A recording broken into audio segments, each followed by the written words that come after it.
3. C'est bon. Salut les Harpers, on est de retour à la clinique de la Porte d'Auteuil avec le docteur Clément Payusso. Bonjour à tous. Et son assistante. Dwayne. Vétérinaire également, vétérinaire. Tu es vétérinaire? Ah oui. Depuis, tu dis rien. Mais vétérinaire super timide parce que depuis tout à l'heure, tu vois, bon, c'est le genre de truc. Et c'est aucun sexisme, hein. Il y a plein de vétérinaires filles, hein. C'est juste parce que voilà. Et donc, on va vous montrer aujourd'hui, on est avec une femelle Furcifère pardalis, donc caméléon panthère. On a vu qu'elle avait un comportement un petit peu particulier, donc c'est très fréquent chez les caméléons panthères femelles qu'elles développent des follicules ou qu'elles soient pleines d'œufs non fécondés, même si elles ne sont pas en présence d'un mâle, et surtout malheureusement quand elles ne sont pas dans la présence d'un mâle. Donc on en est aujourd'hui ici pour voir ce qu'il y a à l'intérieur grâce à cette échographe de haute précision. Et on va voir ensuite ce qu'on décide de faire avec cette femelle. Donc, on suspecte qu'elle ait une stase folliculaire ou des œufs non fécondés. Et on va voir ça. Donc déjà, grâce à ces deux vétérinaires, on va voir comment on fait une contention sur un caméléon pour faire une échographie. Hop. Parfait. Donc effectivement, déjà la première étape de l'échographie, c'est faire une bonne contention de l'animal, puisqu'il va falloir la retourner pour avoir un bon décubitus, la mettre sur son bon côté pour pouvoir avoir des images de bonne qualité. Un bon décubitus. Toi, ce que j'aime bien, c'est que tu utilises toujours des mots que personne ne connaît. Oui, je les explique toujours. Et qui sont très utiles pour le Scrabble. Quoi, décubitus, ça n'existe pas? Si, mon pote, demande à Clément Payusso. Donc voilà, première étape, sachant qu'une femelle pardalis de base, c'est pas hyper, ça n'aime pas trop les manipulations, et encore moins quand on suspecte une pathologie ovarienne, puisqu'elles sont pleines d'hormones, donc souvent elles sont pas super sympas et à manipuler, c'est pas le plus aisé. Donc là, la manipulation, mais comme tout lézard qui peut mordre, souvent il faut attraper d'abord derrière le cou, et puis ensuite sécuriser le reste du corps. Donc, exactement. Assez facilement, d'une main, comme ça, vous attrapez donc derrière la tête, vous avez vu, elle ouvre la bouche, elle n'aime pas trop ça, hein. Ça va, elle est relativement sympa pour son espèce, oui. Mais parfois ils peuvent mettre des petits coups de tête et essayer de vous mordre. Et puis ensuite, donc voilà, dans la paume de la main comme ceci, on enlève le substrat, pas qu'elle le mange. Et là, comme ça, on a une contention qui est en sécurité pour elle, pour nous, et puis on peut faire un examen de qualité. Et vous voyez, les contentions, si je me permets, c'est toujours doux, hein. Il faut être doux. Ouais, des fois, je vois des gars faire des contentions sur certaines vidéos, ça ressemble plus à du catch, une prise de Triple H que à de la contention. Donc il faut être doux. Rappelez-vous que les reptiles, ils ont peur, et c'est normal qu'ils aient peur. Voilà, donc ensuite, moi je vais devoir faire une échographie donc, au niveau de la cavité célomique, hein, qui est l'équivalent de l'abdomen et du thorax chez les reptiles.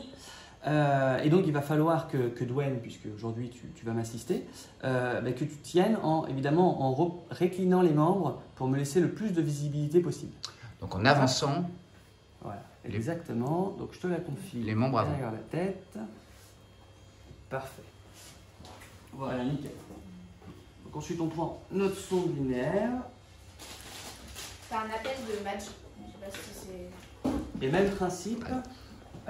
Donc hop, on va mettre pas mal de gel, pas mal de liquide, donc c'est de l'alcool qu'on utilise pour vraiment en fait permettre aux échos de passer et d'avoir une visibilité au niveau des organes de la cavité célomique. Alors pour ceux qui ne savent pas comment fonctionne une échographie, en fait, c'est des sons en fait qui sont envoyés dans le corps de l'animal, des ultrasons. Et c'est pour ça qu'on a besoin d'un conducteur qui diffuse en fait ces sons dans le corps de l'animal. Je dis pas de bêtises quand je dis ça. C'est exactement ça. Voilà. Et c'est pour ça que l'air, c'est complètement contre-indiqué, que ce soit de l'air entre la sonde et l'animal ou même de l'air dans l'animal. C'est-à-dire que quand il y a beaucoup de gaz, parfois on est gêné. Et c'est aussi pour ça que quand on veut sexer par exemple de jeunes varans, on vous recommande de les mettre bien à jeun pour éviter qu'il y ait trop de gaz digestif. Ou même de matière fécale. Comme ça, on a vraiment une meilleure visibilité. Tout à fait. L'air est l'ennemi du son. C'est d'ailleurs pour ça que dans les studios, on met toujours de l'air entre les pièces pour pas que le son se diffuse. Voilà. La preuve, regardez donc ici sur mon écran, je vais vous montrer avec le petit curseur. Ici, là, au niveau gauche de l'écran, vraiment toute cette région-là, je vois rien. Pourquoi? Parce que là, vous avez une interface blanche qui est de l'air. Qu'est-ce que c'est? C'est en fait les poumons, tout simplement. Les caméléons ont des poumons très développés. Donc tout ce qui est en dessous là, je ne pourrais pas le voir. D'accord? Donc il y a des petites astuces. Parfois, en bougeant un petit peu la sonde, en prenant un abord qui est un petit peu plus ventral, on peut passer à côté de ça. Alors, donc là, on a son bel estomac ici, juste là, mais ce n'est pas l'objet d'aujourd'hui. surtout ce qui est assez marquant chez elle, voilà, c'est toutes ces structures ovoïdes qui sont d'ailleurs d'écogénicité. Écogénicité, pour faire simple, c'est à peu près la couleur qui va du... En fait, c'est des tons de gris, ça va du noir au blanc avec différents tons de gris. Là, vous avez par exemple des belles structures ovoïdes. Hop. Et finalement, bon, c'est aussi avec l'habitude, toutes ces structures-là en sont également. Vous en avez une ici. Alors, vous vous rendez compte, les herpers, de l'habitude qu'il faut avoir pour pouvoir lire ces images. Moi, en fait, quand je les regarde, je vois juste des masses qui se déplacent, mais je ne peux absolument pas savoir de quoi on parle. C'est là où on voit l'œil affûté de Clément, qui a beaucoup d'expérience. Et même si un vétérinaire avait un matos comme ça, mais pas trop d'expérience dans les échographies sur les reptiles, il ne pourrait pas lire ces images. Hop. Et alors, on pourrait se dire, est-ce que c'est des follicules? Donc, les follicules, pour ceux qui ne savent pas, c'est les préovules. C'est-à-dire qu'en fait, vous avez l'ovaire qui est un petit peu comme 2 grappes. Enfin, vous avez 2 ovaires chez les reptiles. C'est grosso modo comme 2 grappes de raisin. Et pendant la période de reproduction, les femelles, ces raisins vont grossir, se remplir de jaunes d'œufs. Et c'est grosso modo ce qui va se passer. Et si tout se passe bien, normalement, la femelle va faire des œufs, donc elle va ovuler. D'accord? Donc, et ils vont migrer vers les oviducts. Ils vont migrer exactement, et puis subir une calcification. Et c'est à ce moment-là, c'est quand ils migrent vers les oviducts qui sont fécondés en général. C'est ça, exactement. C'est au niveau même de l'oviducte, réellement, voilà. Une région qu'on appelle l'infundibulum, qui est vraiment le bout de l'oviducte. C'est là où le sperme est stocké en fait. C'est ça. Voilà, donc là on peut se dire, est-ce que c'est des follicules, est-ce que c'est des œufs? En fait, il faut jouer avec la sonde. En fait, un œuf, pour ceux qui connaissent cette espèce-là, c'est des œufs qui sont oblongs. D'accord? Comment dire, c'est des... Oblong, ça veut dire plutôt ovale. C'est ça. Alors que là, quand je tourne ma sonde, on reste sur des structures sphériques. Et ça, il y a une étude qui existe alors malheureusement pas chez le caméléon panthère, mais chez le caméléon casqué du Yémen. Et réellement, justement, en regardant l'aspect de ces structures, on peut savoir est-ce qu'on est sur une stase folliculaire ou est-ce qu'on est sur une ovogénèse. Bon. Et là, d'expérience, je n'ai pas fait le ratio, mais on est sur une stase folliculaire.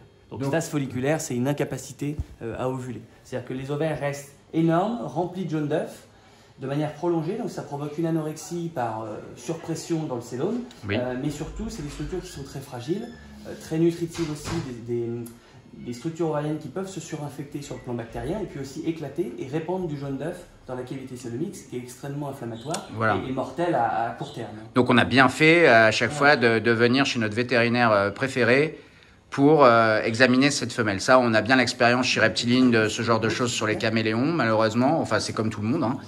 Et donc, comme on ne veut pas pouvoir vendre des animaux qui ont un problème, on préfère regarder ce qu'il y a dedans.